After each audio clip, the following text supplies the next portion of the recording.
think I know it by now. You'd think so.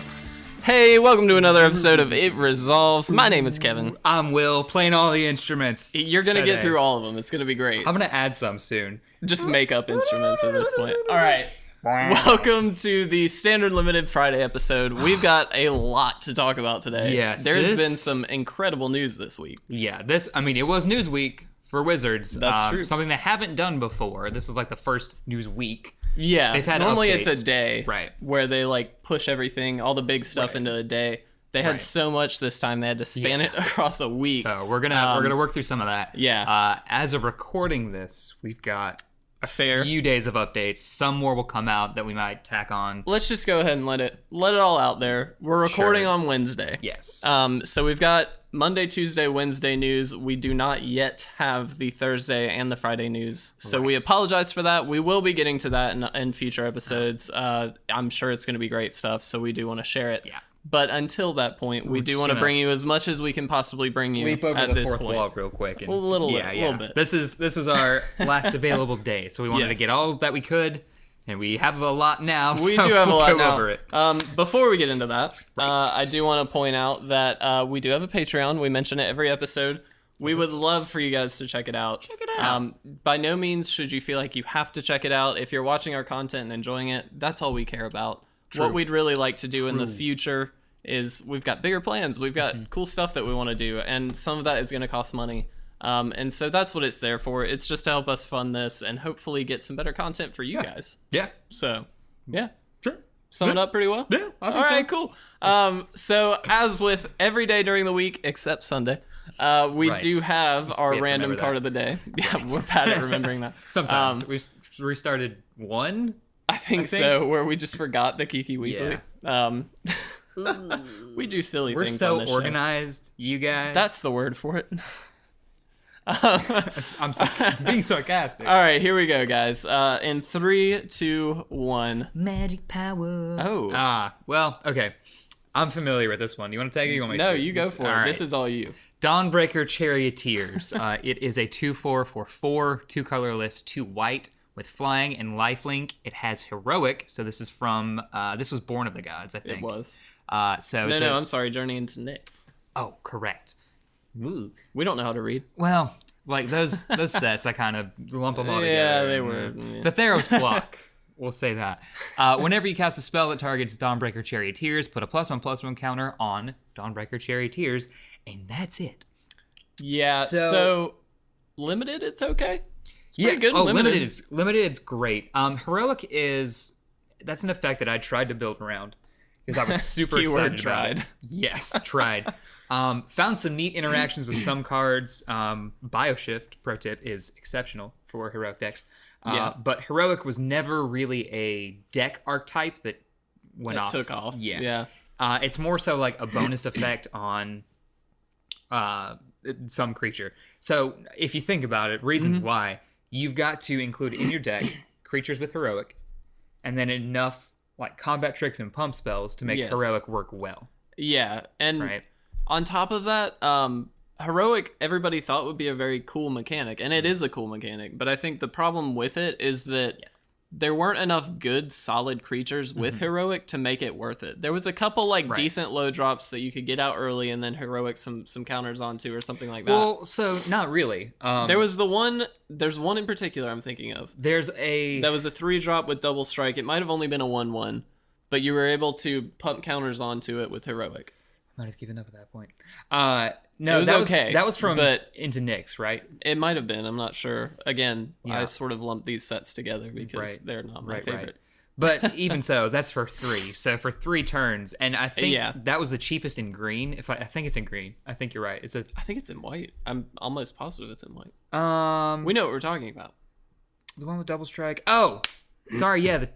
It is a 2/2, right? I believe it might have been a 2/2. With double strike, heroic, 1 colorless, 2 white. Yes. Oh goodness, no, that was an awesome one. That was probably the best one, if I'm honest. Yeah, I can't think of any other amazing ones. Right. There were a couple okay ones, but even there just wasn't. Let's say this: you get it out there on turn 3, and then you have no mana to leave up for a heroic thing, so it's a sitting duck for 1 turn. If they want to remove it or just bounce it or whatever.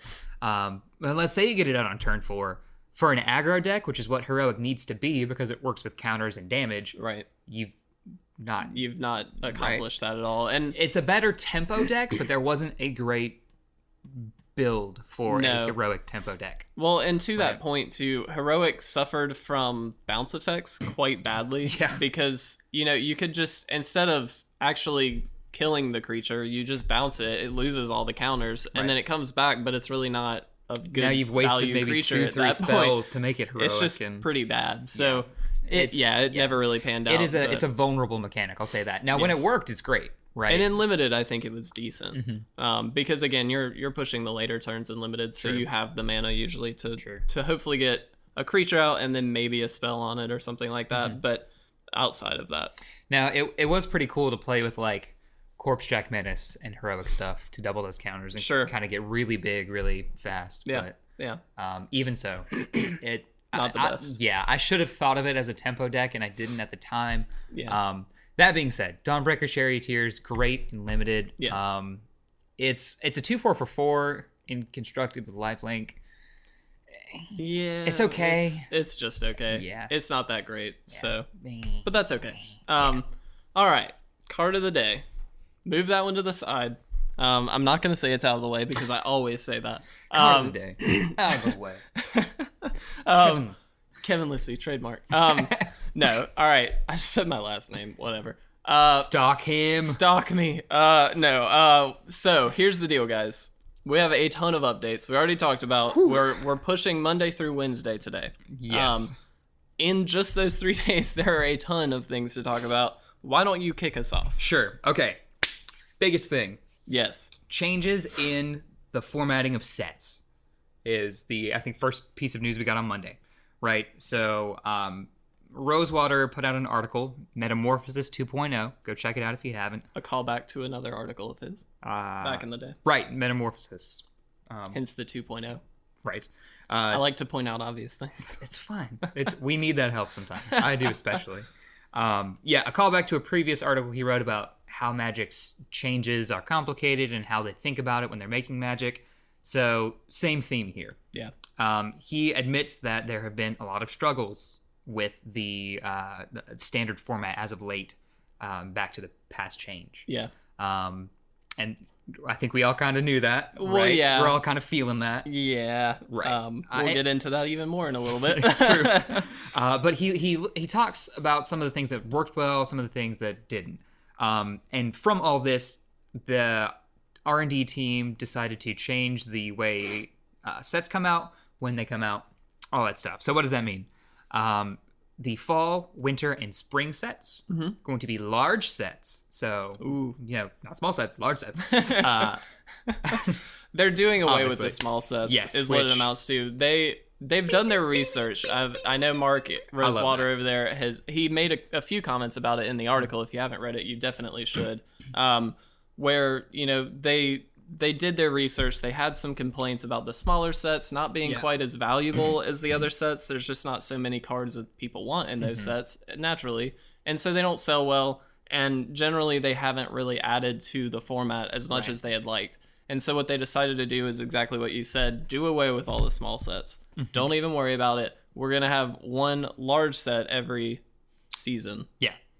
Which I think is... I think it's fine. I like that idea. I'm not opposed to it. I like some of the smaller sets, some of them. Well, but more, it's not so much the sets I like, it's a few of the cards in the set. Exactly. And I think that's the right? issue. Like, if they push those cards maybe into the bigger sets. Right. Like you think about Kaladesh. Kaladesh is cool. Yeah. But drafting it's kind of weird. Same with Aether Revolt. And you did have a lot of those drafts where you draft some packs of Aether Revolt, some packs of Kaladesh. So we don't have to do that anymore. Yeah. All these sets are going to be... And that was another complaint, is that people didn't like that you got a mixture of packs in a draft format. Right. They'd rather just stick with a set, get used to that set, get very skilled with that set, and then be able to move cleanly to the next one. Which I think is awesome. I think that's a great way to handle it. Yes. But what happens to the summer set? Well, that's a core set. So every summer... Bringing it back. Of the year, we're getting a new core set. Now... It's a revamped core set. Exactly, yeah. It's so the idea behind the core set is this is going to be a little more tailored to the intro level players. This isn't necessarily there will be a few chase cards in there, as Mark has stated in the article. There's going to be some value to the veterans of Magic. But in general, this is going to be focused on the drafting for new players. It's going to be a little bit simpler, a little bit easy to intro people into it, which is perfect. I think we've needed something like that. I have no complaints. Where we, for more seasoned, I'm not going to say we're seasoned, but for more seasoned, more veteran players, you've got 3 sets of fantastic content that you'll sink your teeth into. Then the core set, which, okay, maybe you leave it alone. Maybe you don't buy anything from the core set. And that's okay. Yeah, you've got 3 other sets that year that hopefully it's stuff we want. Now, that's all speculation, but... Well, and the other thing that's important to those sort of veterans of Magic with this core set is, as he stated in the article, there will be chase cards in it. True. It may not be the bountiful number of cards that we might get in some of the other sets, but there will still be a few that'll get some reprints or maybe get some new cards in, and that helps the players of Magic get those cards. Yeah. Some of these cards will probably need reprints. I mean, otherwise they're not going to print them, right? And so maybe it drops the price a bit for us. Maybe it gives something like that. Makes it a little more accessible even to the players that have been playing for a while. So I think that's important to note. And with printing the core set, Mark states in the article as well, one of the great things about having a core set in your standard season was you can put cards in the core set that don't thematically fit in the other sets, but that need to be in standard for maybe balancing purposes or nerfing purposes, like whatever it is. And you brought up a perfect example the other day. I did. Pithing Needle. Yes. It's not in standard right now, but when it was, you didn't see necessarily it was a beatdown. Yeah, I mean it was in almost every sideboard. Just because it hosed so many things, and it's not one of those cards that you're gonna main deck, but it is a card that you'll sideboard, and that's exactly what you need for standard sometimes. It keeps the Aetherworks decks, the Marvel decks, at bay. Not that we need to worry about that anymore. Anyway, we'll get into that in a sec. More on that in a little bit. But you're exactly right. Sometimes you need some of these hate cards just to keep things sort of under wraps a little bit. Keep things from overpowering everything else. And so I think you brought up a very good point there. I think that's perfect. Yeah. So that's the new kind of set structure that we get for standard. And then, of course, any other releases that they want. The same. This, again, stated in the article, this isn't going to affect any of the extra sets, the things like the master sets, conspiracy sets, anything like that. So, yeah. To note. Okay. Kevin? Yeah. What else we got? We got a few little extra things to talk about. So some more news we got. That was I'm gonna jump to the 25 years of Magic anniversary. We have been going strong now for 25 years. Some of us have been playing the whole time. I have not. I'm not even 25 years old. But some people have, and that's fantastic. And that's really cool. And what they're doing to sort of celebrate this is a brand new master set, celebrating 25 years of Magic. Yeah. It's going to have cards that span all 25 years. Yes, which that's is insane. Really cool. And somehow they're going to make it a good draft format, is what they're claiming. And I'm interested to see how that goes. All right. I hope it turns out great. I really do. They say it's going to hopefully feel like the other Masters sets, things like Modern Masters, Eternal Masters. Yeah, that'd be cool. Power levels is generally a bit higher in those sets. And so it makes for a great draft experience. I love drafting those sets. Absolutely. So I'm really excited. I don't know yet how... Because for those of you who may not know, we're getting an Iconic Masters in the fall. Yes, coming up. Yeah, very soon. I don't know how it's going to be different from Iconic Masters. Well, Iconic Masters was supposed to be the iconic creatures of Magic. So then that makes goblins, sense. elves, dragons, vampires. That makes sense. And actually, I'm gonna tangent off for a sec because you mentioned goblins. We get a new duel deck coming very soon. That's true. One that I'm kind of excited about. I'm really excited. For you tribal players, we actually had an episode on tribal decks, past few episodes, so go check that out. And we talked about both of these tribes, right? Yeah, we did. Goblins and merfolk. Fish! I am so excited. A lot of people love tribal decks, and these are two of the best. Not elves, but you want some elves in there. But goblins and merfolk are probably up there with those, and I'm really excited. I'm excited to see what the reprints will be. Hopefully a few value reprints. We'll see. I'm sure spreading seas and things like that will probably be in there. If they take it from like what is played in tournaments, I think Spreading Seas has to be. But they gotta dumb the power level down a little bit. Well, they've got to balance them both. So, yeah. And they can't play the same way, right? Like, no. I think a Merfolk Spreading Seas deck kind of plays a lot like a Goblin It's a little more controlling than a Goblin deck, though. It can be, but it doesn't have to be. It doesn't have to be. You're exactly right. But I do think if I had to guess, the Merfolk deck is going to try and play toward the mid to late game, while the Goblins deck is probably just going to be straight up aggro. I mean, what? It's Goblins. Like, come on. Yeah. But either way, I'm really excited about these. I love those deck choices. Yeah, it's going to be lots of fun. It's going to be a lot of fun. I'm ready for those. Okay, so our next line is July 19th. Yes. That's the first core set. Yes. All right. Not much to say about that. We don't know what's in it yet, obviously. Jump back to course. I skipped over that. My bad, guys. No. It happens. Look, March 16th. Oh, whatever. We should have ordered it better. Anyway, yes, you're exactly right. Oh, you're right. That is boop, boop, whatever. July 20th. Yeah, that's our first core set. And then let's talk about the next standard set. Let's jump all around. Why not? Yeah, let's do that. What do you know about the next standard set that's coming out? It's got dinosaurs and pirates, and that's all I care about. Exactly. It also has That's Braska. all I need. And I'm so stoked. That's going to be so interesting. It's so cool. Because, okay, thematically, in the lore, I'm going to, for a second. You just insulted people. Why is Vraska a pirate? Why isn't Vraska a pirate? But, like, why is she a pirate? It's going to be awesome. Don't question this. She was part of the Golgari tribe. Yeah. And nowhere in their, like, makeup is there any room to be a pirate. They're just, like, well, I guess maybe there is. Use everything, take everything that you want, and make. I don't know. It's a little awesome. It's awesome. It's a little weird to me. Well, they could have taken like, he is it? But he's not a planeswalker. And is it? He takes artifacts. He's the thief. Dak Faden. Yes. Who is a planeswalker? Right. They could have made Dak Faden the pirate. Right? Or Tybalt, for God's sake. I don't know, right? Tybalt needs something. He needs a little love. I think they might have forgotten Tybalt. He's the Demon Horn stepchild. Maybe they'll reprint him in Iconic Masters. No. I would totally, every draft, if I opened a Tybalt, automatic include. Doesn't matter if I'm playing red. No, he's the best planeswalker we established. Well, I mean, besides the obvious. But, like, I don't know. For the lore, it doesn't make sense to me. I get it. But like, it's still cool. Dinosaurs and pirates. What else do you need? They are going to be releasing sort of a subset. I don't know. I don't remember the name. I don't know if they announced it or not. But it's where you're sort of searching for the lost world. Yeah. It's a 4-player. It's a multiplayer 4-player thing. It comes with 4 decks, 60 card decks, full decks. That you play, and sort of from what it sounds to me a lot like an Arch Enemy style game. Yeah, sort of. I don't know if it's going to be like 1 versus 3 or whatever, like Arch Enemy, but it should be pretty cool. I like the idea that they're pushing into different areas while sticking with the card game. Because of course. The thing about, like, they released a board game.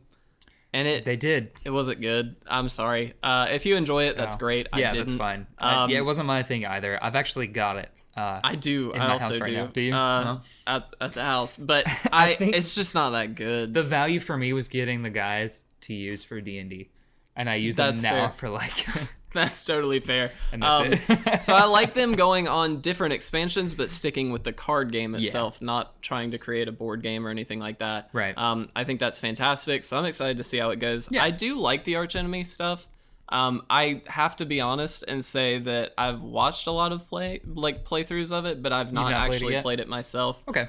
We're hoping maybe to get it for the show. We'll see if that ends up panning out. But if we can, we definitely bring an episode about it. It'd be fun. So for sure. I've played the original Arch Enemy. Had a good time. It was neat. Yeah. I think the professor's made really good videos about him. So he absolutely has. You can go check those out. Go check them out. Yeah, they'll say a lot more. Him. True. Literally if we get it, we'll probably film us playing it though. I'd like to do that.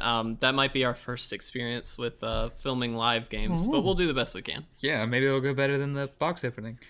Okay. Moving on.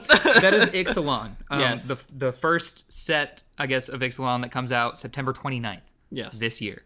And then January 19th of next year, it's Rivals of Ixalan, the second set in the block. Yeah. So that'll be pretty cool. Those are the next standard things, of course, besides Tower Devastation, which yes, we'll talk about in a second. And then December 18th. Can I take this one? Please do. Wait. December 18th? Yeah, okay. This is what I wanted to talk about. I was thinking about the other thing too. Okay, oh, no. guys, there's a new joke set coming out. Unstable. Guys, this is amazing. People have been asking about this for a long time. I'm so stoked. I don't know if anybody remembers. I'm sure some of you do, but some of you may not. Some of them might not have been playing at that time. But there was Unglued and Unhinged back in the day. And it was just full of ridiculous cards. It was just the best thing. The coolest sets ever made. I'll say it. Okay. The most fun to play. Yes. Ever. And here's the deal, guys. Oh my gosh. If you don't know what we're talking about, let me give you an example. All right, I'm going to pull a card from the sets. Do it. If that's cool. No. Proceed. No, go ahead. Confetti cannon. If you know what I'm talking about, you're probably chuckling to yourself. But for those who don't, confetti cannon says, when you cast confetti cannon, rip it up. And then throw the pieces. Actually, no, you have to hold it above the table and scatter them. And any permanent that a piece of this card touches is exiled. How amazing is that? Rip up this card. Oh. Guys, it was so good. It's so cool. And to get another set in this series, I'm just so stoked. Awesome. It's going to be amazing. Yes. We're really excited for it. And in the spirit of hypeness, which is a thing. Yeah, that's... I worship hypeness. I worship hypeness. Every Sunday at every noon. Other Sunday. Here's what we're hoping to do. We potentially have the means to get our hands on some of these old Unglued and Unhinged cards. Crossing everything. So what we'd really like to do is either do a cubelet or do some seal, just make some decks, do something that we think would be hilarious and fun. An unglued cubelet? Yes. My heart just felt warm. It's gonna be amazing. We're hoping to get our hands on those cards, which we'll hopefully know very soon. Probably by the time this video goes up. Yeah, actually. We'll have either had it or not, so we'll figure that out. But if we get them, we will be filming it. We will be putting it out for you guys, and we'll probably be talking about it on this coming Thursday episode. Yeah. So stay tuned for that. I'm so excited. That's really cool. It's gonna be amazing. If you've never seen a cublet play, that'll be a good time for you to kind of dip your feet into. We talked a little bit about cublets on another episode. We gave a sort of intro. Well, you gave an intro, and it was a fantastic intro. Well done. And we enjoyed playing them. We played a couple, were really fun. I believe, and they were both hilarious and fun. they make so for some interesting plays. The Chaos one in particular turned out to be a little interesting. But a cubelet's a great way to have fun with two people. You don't need more than that. It's a way to cube, but with two. Cube with two. Cube with two. Yeah, it's cool. Which would be just, I don't know. Square. What else we got? Oh, Kev, there's one more. I know you're excited. You want to take this? Do you want me to? Can I? Do it. Say it. Guys, April 18th, 2018. We return to Dominaria. We're going back. Guys, holy crap. Going back. Dominaria. We're finally going back. Yes. This has been so long overdue. People have been asking for this for years as well, along with the new Unglued and Unhinged stuff. It's going to be sweet. It's going to be so good. I don't care if, they print some of the cards that they should print. I just want it to be in Dominaria. That's all I care about. Well, I'm so excited. It definitely will be. It definitely will be. I don't know if they said this is a standard set or if it's That's a good point. If it's we're reprinting some cards, here's some new ones set. They didn't say specifically. Didn't clarify. But I have a strong suspicion of it will be in standard. Right? My thought process is it will be. Think about the last return set we got. Yeah. Ravnica. Yeah. Was in standard. So hopefully, we'll see. I'm really excited about this though. This is going to be an awesome set. I'm preemptively saying that. I know it's a year out, but it's still going to be awesome. I mean, Richard Garfield. Yeah. The creator. Yeah. He helped design this set. He did. So the last set he helped design, Innistrad, was amazing. The best set in Magic. So hopefully Yeah, fingers crossed. It's gonna be awesome. And with Richard Garfield on it, I mean, you can't go too wrong, right? He's I don't creator think so. of magic. It's got to be good. I don't want to hype it up too much, but yeah. But we're gonna hype it up. I'm we'll be talking about this for a long time, that. I'm sure. So I'm pumped about that. I'm very excited. Right. That's all of the announcements. The announcements. We've got some spoilers we want to go into as well, but. Right. Get excited about all this stuff, guys. It's going to be awesome. It's cool. It's things to feel good about. Yes. When there were some things you don't feel good about that happened this standard season. Do you want to go into banning or... Let's talk about that. Let's talk about banning. Let's talk about banning. All right. So, guys, I've got a list here of the 5 cards that we've lost in standard. So if you have taps in your mind, go ahead. Smuggler's Copter. Emrakul. Reflector Mage, Felidar Guardian, and now Marvel. Finally. Aetherworks Marvel is banned. It's dead. Guys, all right. There might be some mixed feelings out there about this. For those of you who played Marvel, I get it. You lost your deck. I'm sorry. It devalued the card. I get it. There was a lot to be said for that Marvel deck. Yes. But I'm really excited to not see Marvel anymore. Sorry, but it was everywhere. It was the Mardu vehicles. It was the new Mardu vehicles. And it's just, I'm tired of it. That's all. I'm not stoked that they had to ban it. They've banned so much, as we just read. Yeah. But I think it's for the best, honestly. Yeah. I've got some info, some insight as to why they may have banned it. Yep. And this is from their article. These are numbers from Wizards themselves and Goldfish and few other places. So it took the majority of the field, right? Yeah. And one thing Wizards has said that they want to make sure that they do is create a variety of decks in Standard. And when you have a deck, Marvel taking almost 27% of the field in each tournament. Much. Yeah, that's a lot. Yeah. And not only is that a lot, but you saw a lot of it day 2 as well, right? Mm-hmm. And then the finals, of course, a bunch. That being said, this banning is interesting in that for all the things we've said about Marvel, it's too strong, it's too consistent, it's this. It's not a classically broken deck. I would agree. Here's some numbers into that. Okay. So excluding mono black zombies and Izzet control, most decks had a break even or a little bit better chance of beating Marvel. Yeah. 50% or higher. Yeah. The 3 highest, Esper Vehicles was the highest at 61%. Red Green Pummel, 59% win rate. And then the blue-white Flash mid-range deck that I keep mentioning had a 57% win rate. Now, that data is helpful, but it's come from a small sample size because Esper Vehicles was only 3% of the field. Red Green was only 5%. The mid-range was only 2%. So with Marvel being so strong and so prevalent, there wasn't that variety, like we've said. There weren't too many of these decks running around. So the data is good, sort of. Sort of, right? Yeah. It didn't make for the best data pool, I would agree. Right, exactly. And you did see it win all the time. It was 43% of the decks on day 2. That's almost half. Almost half of the decks on day 2 in any tournament are going to be Marvel decks, right? Most of them went 7-2 by day 2. Yeah. Most of those decks. That's absurd. It's just insane. Right? So even though it's not traditionally broken, there was so much of it in the field that it was so hard to ignore it, right? Yeah. You couldn't. So why? Well, Marvel's a deck that we've mentioned goldfishes pretty well. Goldfish being the term we say that, like a goldfish, it just ignores what the other deck is doing. It doesn't really care until it gets to its combo, and then it's like, do I win? Do I win? Yeah. Right. So its biggest strength was resolving a turn 4 Ulamog. Doesn't happen every game on turn 4. Right. It happens. But usually by turn 5 or 6. Yes. It's consistent enough that it's going to get there most of the time. And its turn 4 is, honestly, it's pretty consistent as well for a turn 4 Eldrazi Nightmare. 10% of the games played with Marvel resolved a turn 4 Ulamog. That's insanely high.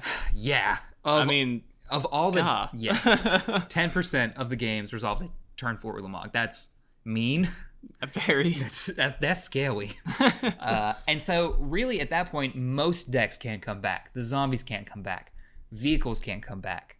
The Izzet decks had a little better opportunity. The Orzhov control had a little better opportunity. Izzet was okay if they could disallow that Marvel crack. Mm-hmm. But even so, 10% of the games, that's a lot. Yeah. Especially in a 2 out of 3 match format. So what was the final summation from all this? Well, Marvel, even though technically and realistically it's not broken by traditional standards, it wasn't fun to play. Yeah. It wasn't fun to play against. It was not healthy for standard. Especially with their new philosophy being we need variety in our set. We need really chippy games, back and forth games where players are responding and doing all this stuff. Marvel doesn't do that. Yeah. That's not to say that they don't want decks that will goldfish their way into their combo and all that stuff, but it needs to be fun for the other player still, and be a competitive game. Yes. Let it feel like the other person at least has some sort of a chance. And I think Right. Aetherworks just, I'm not saying completely took that away, but it just made it so if you were against Aetherworks, like you had to be like, ah, dang, you know, like it's not going to be the best game. We'll hope we get there is what it felt like. There's an episode coming out Sunday. Yeah.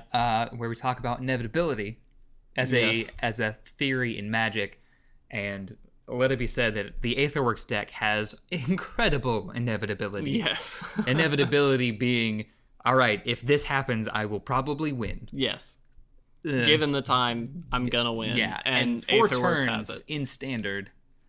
Yeah, that's pretty good. So I think in conclusion with this, I get that some people are a little unhappy about it, but thinking in terms of just a healthy standard environment, I think it is for the best.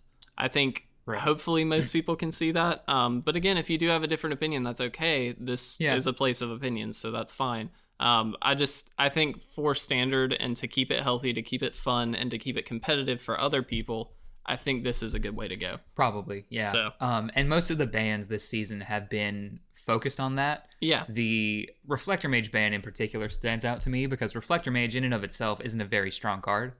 I mean, it is and it's not, right? It's not format breaking. No, and it's not going to win you the game on its own, I don't think. But it's just a value card. I mean, that's of course. And it's great. But you think about, wow, I do this every episode. I think of a card and draw a blank. The Spirit, the flashes, and... Spellqueller. Thank you. Spellqueller being a much better version of Reflector Mage, I think. Yeah. Right? Because it can quell anything. Yeah. Reflector Mage just bounces a permanent. And yet, Spellqueller is still in, and Reflector Mage is not. The reason they banned it is because it was played in, like, I think, 30% of decks. It was some ridiculous 40%. Amount. Yeah. It was really high. And they just wanted variety. And I also think to that point, too, if it was not banned, we now have... I mean, it would be Reflector Mage and Spellqueller. Oh, yeah. That's just insane. That's too much, right? Well, I don't know. That definitely gives strength to the blue-white tempo decks. Absolutely. Of course. That might be too much. It would be too much, I think. But let it be known that Spellqueller was still in when Reflector Mage was in. It's a good point. Most of the cards that the Flash tempo deck are playing now were already in standard when they banned Reflector Mage. That's fair. Right? Yeah. And maybe Reflector Mage was a piece in that, but still, we didn't see the dominance. Yeah. So, just some thoughts on that. Yeah. So, moving forward, Wizards has acknowledged that they have banned too many things. But they've also acknowledged that, man, we had to. Yeah. Standard moving forward had to evolve. And they kind of broke it. Yeah, they definitely broke it. This season around a few times. I do. So I really like the way that Wizards has handled this. Not the banning side of it, although I think it was necessary. But I do like the way that they're handling this and that they are owning it. They're saying, look, we know we've banned too many things. And in response to that, they're actually doing something about it with the play design group that they're creating. Right. We've already talked about this, so we won't talk at length about it. But I think creating a play design group that's focused on keeping the standard environment healthy and hopefully eliminating some of these bans in the future, That's what we need. I know a lot of people are a little bit on the fence. Are they going to get rid of the powerful cards? Are they going to, what are they going to do? I don't think you should worry too much about that. I think probably not. No, they're going to print powerful cards, but they're also going to print cards to answer those powerful cards. Right. That's what that's their goal. They're making a balanced standard. Exactly. And we need a balanced standard. There's nothing wrong with that. So we do. I think this is 100% the right step, and we'll see how it plays out. It could be that we're 100% wrong and they print all charging badgers with electricity.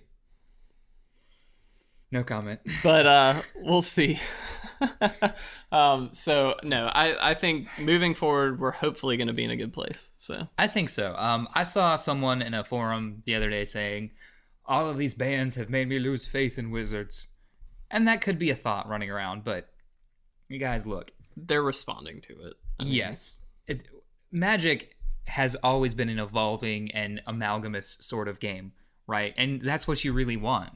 If Monopoly is not played on the level that Magic is, right?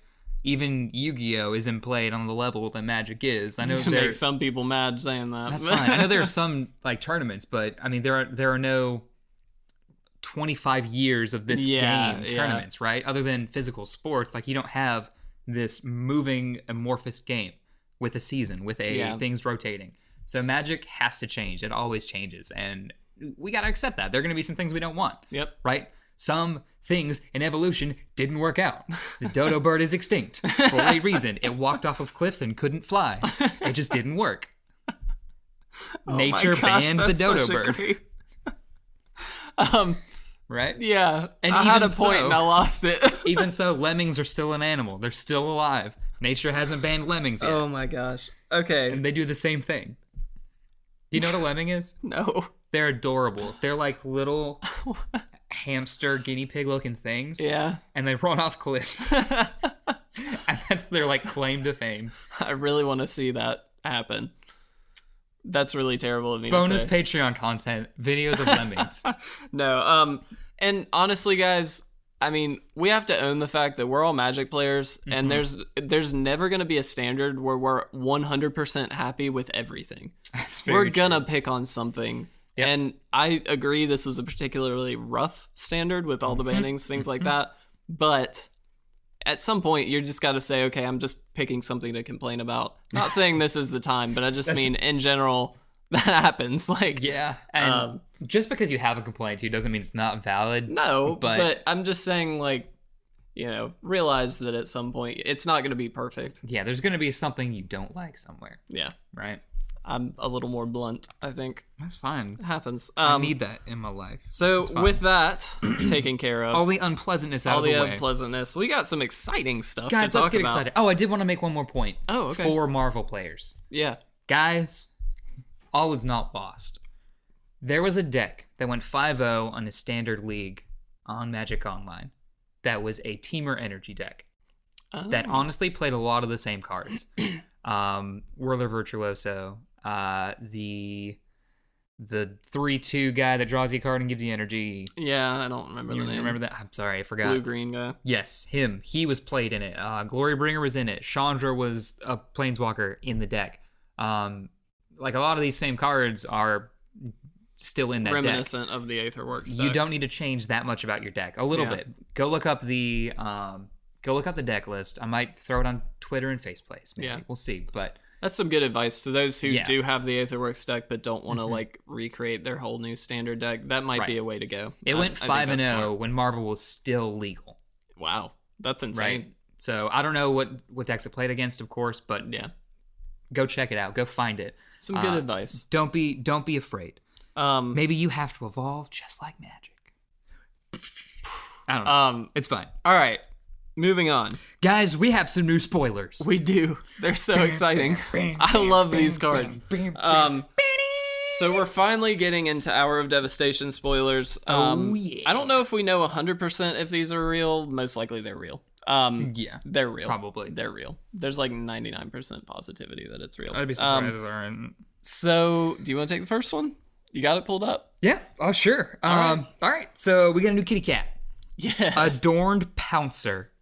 Guys, I had a cat named Pounce when I was growing up. Did you really? I did. I did not know that. Pounce is an awesome We'll do a kitty. giveaway or something like that where people have to know that. They have to like comment the name. Boop. Pounce, like jumps on stuff. So Adorned Pouncer is a cat, is a 1/1 for 2 with double strike, and also a mystery effect. That's a great way to put that. Eternalize is its effect. It's a mana ability it's an activated ability. 3 colorless, 2 white. Eternalize. I don't know what that means. I had no clue. Harkens back to Monstrous, I think. You think so? I think it's going to be similar. Okay. You know, I don't think they're going to do a bestow thing again. That doesn't really make sense. Although I think giving something +1/+1 and double strike, is that worth 5 mana? Double strike? Maybe 4? You could make it worthwhile. Yeah. But it does seem expensive. But I mean, we don't know what Eternalize does yet. Yeah. So in my mind, I think Eternalize, it lasts forever. Maybe for 5 mana, it gets indestructible, or it, whenever it comes to your graveyard, it hits the field again. I don't know, something like that. It makes me think of like something that sticks around, right? That's my thought process, and hopefully we'll figure out what it means soon. But I do think it's a cool card. It's for cat tribal's a thing, so apparently could be. Could be. Moving on to the next card, we have a very cool instant. For 1 and a red, we have a Braid. And I actually really like this card. For 2, you get to choose one. You either deal 3 damage to target creature or destroy target artifact. Which I think in a vehicle's somewhat heavy format. Right. We were talking about, it's worthwhile. We're talking about decks that might make a resurgence, and Mardu, of course, came up. Yeah. In thinking that, you know, now Marvel's out, what's it gonna be? Yeah. Could be vehicles again. What I think is really interesting about this card is it deals 3 damage for 2, which in standard is fine. In other formats, it's a little less, efficient. Right. But it also has the added bonus of being able to hit an artifact. My thought process, and this isn't something we've talked about, but does that make it good enough and lucrative enough for other formats? For something like Modern, where if you're playing up against an artifact deck, you want to be able to kill that artifact or have the ability to without having to sideboard it in. I think in a sideboard, it's probably fine. Yeah. But you get things, you get Lightning Bolt. Yeah. Honestly, right? Yeah. Now, that being said, Lightning Bolt is one of very few instants legal in Modern that deal 3 damage for 1. Exactly. It's the most efficient. And so to face or player, this is just to a creature. It is just to a creature, and I think that's a hindrance for it. But I do think it has some potential viability. I'm not going to say it's going to get played everywhere, but I do think probably sideboards. I think you're right. Just because it is lucrative. It hits a creature or an artifact for 2, which is great. Well, for 2, it does give you so many things. Not reach, really. No, but removal is nice. Yeah. Removal, artifact hate. Yeah. At instant speed. That's stuff you want. Yeah, absolutely. Maybe we'll see. This next one got me pumped. I knew you wanted this one because you love this card. I got so excited. Wildfire Eternal. Yes. This is a pretty cool card. 3 colorless, 1 red. It is a zombie jackal cleric. It's a 1/4 with a new effect. Brand new ability. Afflict 4, which means whenever this creature becomes blocked, defending player loses 4 life. Yeah. So at 1 power, you're thinking, well, why would you want to block that? It's got 4 toughness. It probably won't die. Why are you gonna block it? Whenever Wildfire Eternal attacks and isn't blocked, you may cast an instant or sorcery card from your hand without paying its mana cost, period. What? That's awesome. So either you're taking 4 or I'm playing something. Yep. Boy. So here's my positives and negatives to this. On the negative side, I'm going to go negative first. That's fine. Stop my dancing. On the negative side, you give the opponent the choice. Sure. But on the positive side, neither one's a good choice. No. Neither one feels great. Neither one is good. And here's the deal. What's really cool about this is you don't even actually have to have an instant or sorcery in your hand. You have to threaten an instant or sorcery in your hand. Oh, yeah. That's all. That's it. If you potentially have a card in hand, they have to consider that. What I really love is it gives sorcery flexibility in that you can play it on phases you wouldn't normally get to. Exactly. And there are some really strong sorceries. Yes. So this is huge for standard.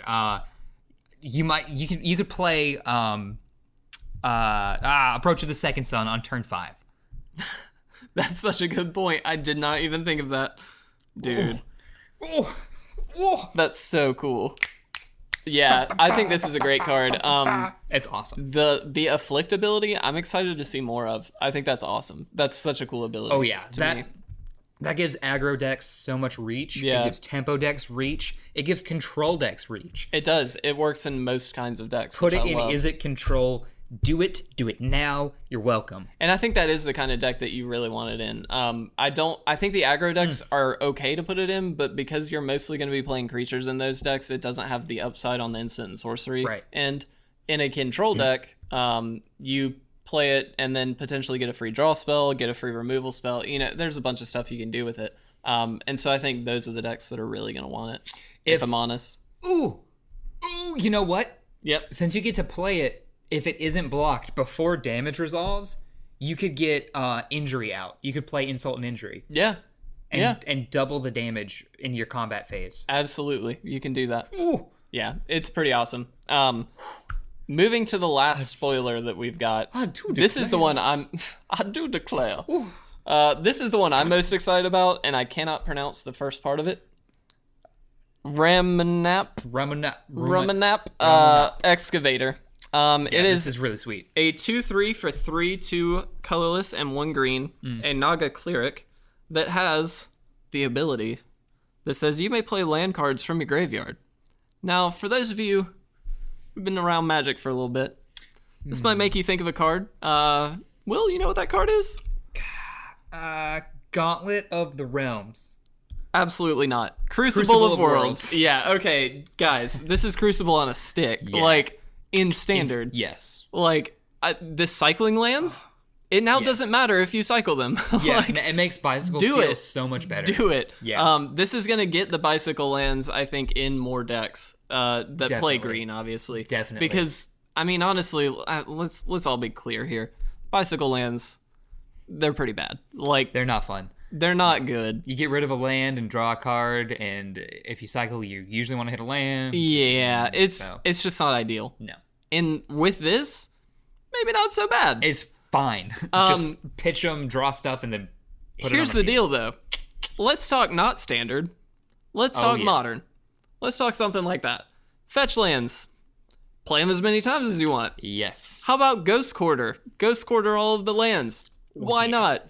Let's talk extra Crucible of Worlds in things like Legacy or Vintage decks. Strip mine everything. Like, it doesn't matter. This is potentially, I think, this is going to have an impact on almost every format. It's amazing. I think not Vintage. The only reason I say that, I mean, you do get to cheat stuff out. Yes. But you could already do that with Crucible. Yes, but this gives you twice the number of copies of Crucible. Which is great. And I think that's the key Which is with great. it. It's more killable than Crucible. It is. That is a downside. I will 100% say that. It dies to Bolt. Also. Definitely modern. Dies to Bolt. Dies to Bolt. Definitely modern. Probably Legacy. I am hesitant on Vintage. We'll see. I think Vintage is going to be the deal breaker for sure because you get all of the artifact mana. Right. That gets you around stuff like the Crucible decks and everything. But I do think that in a Crucible deck, you run this, you get more Crucible effects. Yeah, like that's all you need. The same with the change that you need to. You need green. a green. Right. I mean, that's not a huge hindrance, is it? Probably already play in a Crucible deck. Do you not? No, it depends on the Crucible deck. That's a card that you can put in a lot of different decks. So it is very, very lucrative. But this is just awesome. I love this card. Cool. This is the one I'm most excited about, to be honest, just because I love Crucible of Worlds. I also don't have Crucible of Worlds, so this might be my way of getting one. This does add a little bit something better to Crucible. If you get to play your blow up lands, sacrifice lands, and do stuff combo, if you do it quicker and they don't have a threat out, this gives you an automatic win con with that combo, with that 2 damage. And the thing about it is, here's the optimal thing that you would do. You play a fast spawn, you play a Crucible effect, and then you have strip mine. You just repeat the process. If you get Corset of Crufix out, you do it for free and you just continue on that process. Yeah. So I think mono green Crucible decks are like perfect, especially with this now, because it doubles the amount of Crucible effects, and that's the key to the decks. So make it happen. It's just great. Yeah, I think it's great. Man, that was a long episode. Yeah, but guys, we're not done yet. You're right. We have a Crack-a-Pack left, guys. So as you know, this segment is sponsored by Grand Slam, comics and collectibles down in Rock Hill, South Carolina. We encourage you guys to go check them out. If you're in the Charlotte area, it's like 10 minutes south. Come hang. Clamp over there has been very, very helpful for us. Yes, huge thank you. He really has been a fantastic, just ally for us. We'll say ally to be magic term E. Yeah. That's a thing. But we do appreciate all the help, huge thank you. We do encourage you to go check them out. All their links are in the description, so check them out there. The doobly-doo. Go look. But we both have our gold cards. Kevin, we've been on them for a while. You want to give them on a whiff? You think it's in there? What you think? I don't know. I think they smell pretty good. Smells like Combat Celebrant, guys. Yeah. That's my gold card, by the way. It's Combat Celebrant.